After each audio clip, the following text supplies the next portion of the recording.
በዛሬ ቪዲዮ 10 የኤአይ ቴሎችን እየላችሁ መጥቻለሁ።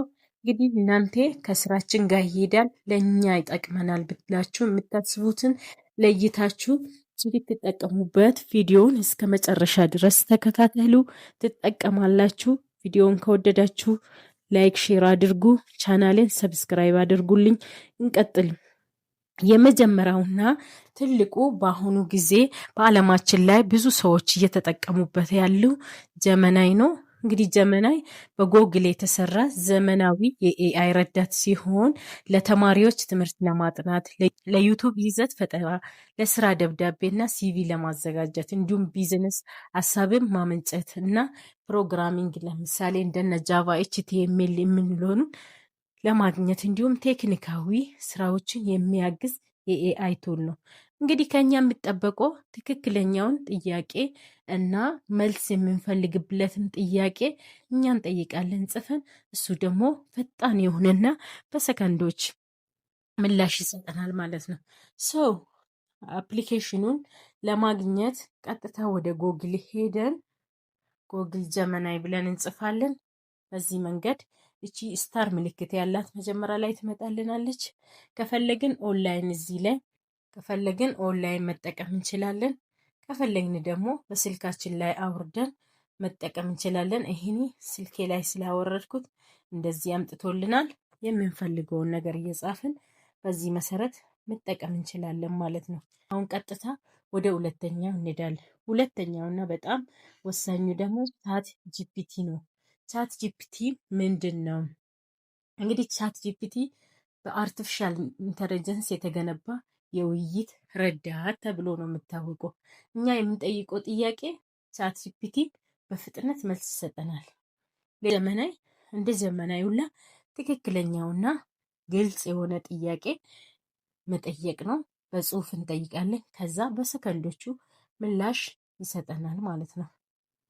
ካንቫ ኤአይ በመባል ይታወቃል። እንግዲህ ካንቫ ኤአይ ራሱን የቻለ አፕ ሳይሆን በካንቫ ውስጥ የተካተተ የኤአይ መሳሪያ ነው። ስለ ካንቫ ቀጣይ ላይ ቪዲዮ ስለሚሰራላችሁ በዛ ላይ በደንብ መረዳት ትችላላችሁ። የሚጠቅማችሁ ከሆነ ቪዲዮውን እንዲሰራላችሁ ከታች ኮሜንት ሴክሽን ላይ ሀሳባችሁን አስቀምጡልኝ። እንግዲህ ይሄ ካንቫ ኤአይ የምንለው ደግሞ ዲዛይን በፍጥነት እንዲንሰራ የሚያግዘን ለምሳሌ ለዩቲዩብ፣ ለቲክቶክ፣ ለኢንስታግራም፣ ለፌስቡክ የሚሆኑትን ተምብሌኖችን ለመስራት አሁን ካንቫ ኤአይን መጠቀም እንችላለን ማለት ነው። ሌላኛው ደግሞ አንድ ሀሳብ ወይም ፎቶ ሲሰጠው ራሱ የተለያየ ፕሮፌሽናል የሆነ ዲዛይን ያዘጋጅልናል። እንዲሁም ደግሞ የምንፈልገው ኢሜጅ እንደ ጀመናይና እንደ ቻት ጂፒቲ ሁላ እኛ ፕሮምፕት እንጽፍለታለን፣ እሱ ኢሜጁን ጀነሬት አድርጎ ያዘጋጅልናል። ከምንሰጠው ፕሮምፕት ወይ ሀሳብ ተነስቶ ኢሜጅ ጀነሬት ያደርግልናል።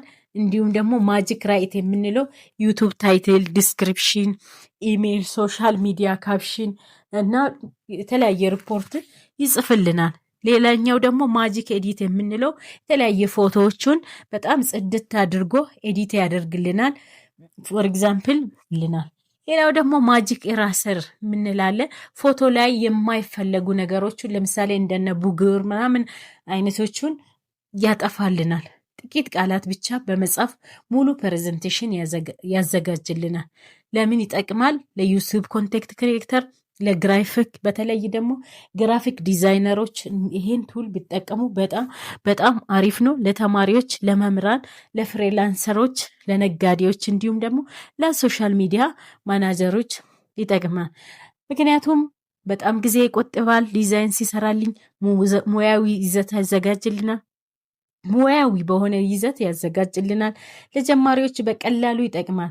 ፎር ኤግዛምፕል ጀማሪዎች ወደ አዶቤ ኢሉስትሬተር እና አዶቤ ፎቶሾፕ ከመማራችሁ ወይ ደግሞ በእነሱ ከመስራት በካንቫ ኤአይ ካንቫ ውስጥ ገብታችሁ ቢሰሩ በቀላሉ መረዳት ትችላላችሁ። ከዛ በኋላ አዶቤ ፎቶሾፕ እና አዶቤ ኢሉስትሬተር ከባድ ስለማይሆን ማለት ነው። አራተኛውና በጣም ወሳኙ ደግሞ ምንድነው? ፐርፕሌክሲቲ ኤአይ የምንለው ይህ መሳሪያ እንግዲህ በጣም ዘመናዊ እና የፍለጋ ወይ ደግሞ ሰርች የሚያደርግልን በጣም ዘመናዊ በሆነ መንገድ ሰርች የሚያደርግልንና ጥያቄዎቻችን መልስ የሚያዘጋጅልን መሳሪያ ነው።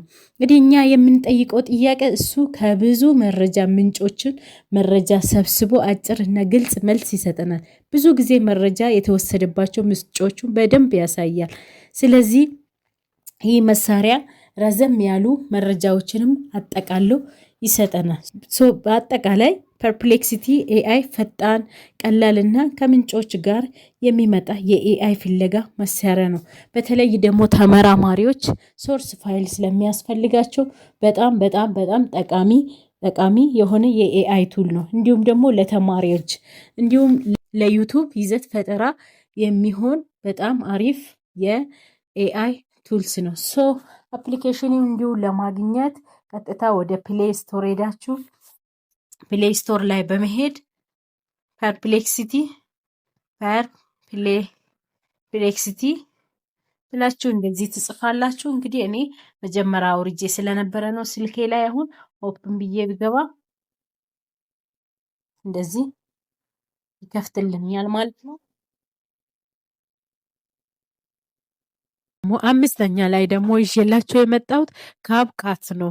እንግዲህ በቪዲዮ ኤዲቲንግ በጣም ቀላልና ፈጣን የሚያደርግ የኤአይ መሳሪያ መሆኑ ሁላችንም እናውቃለን።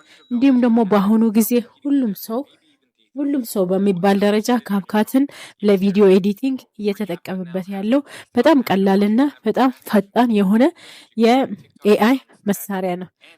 ለምሳሌ አሁን ዩቱብ ላይ፣ ቲክቶክ ላይ፣ ለምሳሌ ዩቱብ ላይ፣ ቲክቶክ ላይ፣ ኢንስታግራም እና ፌስቡክ ቪዲዮዎችን በሚያምር ሙያዊ በሆነ ደረጃ ለማዘጋጀት ይረዳናል። ካፕካት ኤአይ ራሱን የቻለ አፕሊኬሽን ለብቻ ያለ ሳይሆን በካፕካት ውስጥ የሚገኝ የኤአይ መሳሪያ ነው። እነዚህ መሳሪያዎች ቪዲዮ መቁረጥ፣ ጽሁፍ መጨመር፣ ድምፅ ማጽዳት እንዲሁም ደግሞ ሌሎቹም ብዙ ስራዎቹን ይሰራልናል። ስድስተኛ የኤአይ ቱል ደግሞ ክላውድ ኤአይ ይባላል። እንግዲህ ክላውድ ኤአይ በአንትሮፒክ የተሰራ ዘመናዊ የኤአይ ረዳት ነው። ለምንድን ነው የሚጠቅም? ጽሁፎቹን ለመጻፍ፣ ለመተንተን፣ ሀሳቦቹን ለማጠቃለል እና ችግር መፍታት በጣም የተሻለ ችሎታ አለው። እኛ ከምንጠይቀው ጥያቄ ተነስቶ እሱ መረጃ ያብራራል፣ ጽሁፍ ይጽፍልናል፣ ረጅም ሰነዶችን ያጠቃልላል እና የዚያን ስራዎቹን ያግዛል። ስለዚህ ተማሪዎች፣ የይዘት ፈጠራ ፕሮግራመሮች፣ ነጋዴ ከሆኑ ስራዎትን በጣም ሊያቀላጥፍ ይችላል ማለት። ሰባተኛው የኤአይ ቱል ደግሞ ኖሽን ኤአይ ይባላል። ይህ ደግሞ በራሱን የቻለ አፕሊኬሽን ሳይሆን በኖሽን አፕሊኬሽን ውስጥ የሚገኝ ሲሆን የሚጠቅመን ማስታወሻ ለመጻፍ፣ ስራችንን ለማዘጋጀት፣ ስራዎችን ለማቀናበር እና ረጅም ጽሁፎቹን ለማጠቃለል በጣም ይጠቅማል። እንዲሁም ደግሞ ፕሮጀክት ፕላን፣ ዊክሊ፣ መንዝሊ፣ ዴይሊ ፕላን፣ ሀሳብ ማመንጨት፣ የዩቱብ ቪዲዮ፣ የብሎግ ሀሳቦችን፣ የንግድ እቅድና የፕሮጀክት ሀሳቦችን በተቀናጀ ሁኔታ ሊያዘጋጅልን ይችላል ማለት ነው። መልካቾች፣ የስምንተኛው እንግዲህ ሊዮናርዶ ኤአይ ይባላል።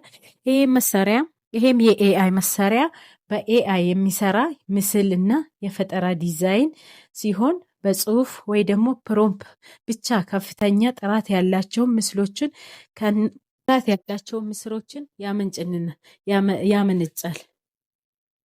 ምሳሌ ኤአይ ኢሜጅን ጀነሬት ያደርግልናል። እኛ ጽሁፍ እንሰጣለን፣ ጥራት ያላቸውን ጽድት ያሉት ኢሜጆችን ጀነሬት ያደርግልናል። ኤአይ አርት፣ ስሪዲ አኒሜሽን፣ ካርቶን እና ፎቶ፣ ዲጂታል ፔንቲንግ የተለያዩ አርቶችን ይፈጥርልናል። ሌላ ካራክተር ዲዛይን ምሳሌ ለጨዋታ፣ ለካርቶን፣ ለመጻፍ የሚሆኑ በአጠቃላይ ይህ ቱል ለዩቲዩብ ተምብሌን ዲዛይን፣ ግራፊክ ዲዛይን፣ ጌም ዲቨሎፐር፣ የመጽሐፍ ሽፋን ለማዘጋጀት እና ለሌሎችም ለማርኬቲንግ ባለሙያዎች እንዲሁም ለተለያዩ የስራ ዘርፎች የሚጠቅመን ስለሆነ ሁላችንም ልንጠቀምበት ይገባል ብዬ ተስፋ አደርጋለሁ። ዘጠነኛውና 9ኛው ደግሞ ኤሌቫን ላብስ ኤአይ ይባላል። ይህ ደግሞ የኤአይ ድምፅ መፍጠሪያ መሳሪያ ሲሆን የጻፍናቸውን ጽሁፎች ወደ ተፈጥሯዊ የሰው ድምፅ ይቀይርልናል። የራሳችንን ድምፅ መፍጠር ይችላል። ይሄ ማለት ቴክስት ቱ ስፒች የምንለው ድምፅ ወደ ጽሁፍን ወደ ድምፅ የሚቀይር ቮይስ ክሎኒንግ፣ ቪዲዮ ወይም ኦዲዮ ከአንድ ቋንቋ ወደ ሌላ ቋንቋ ይቀይርልናል።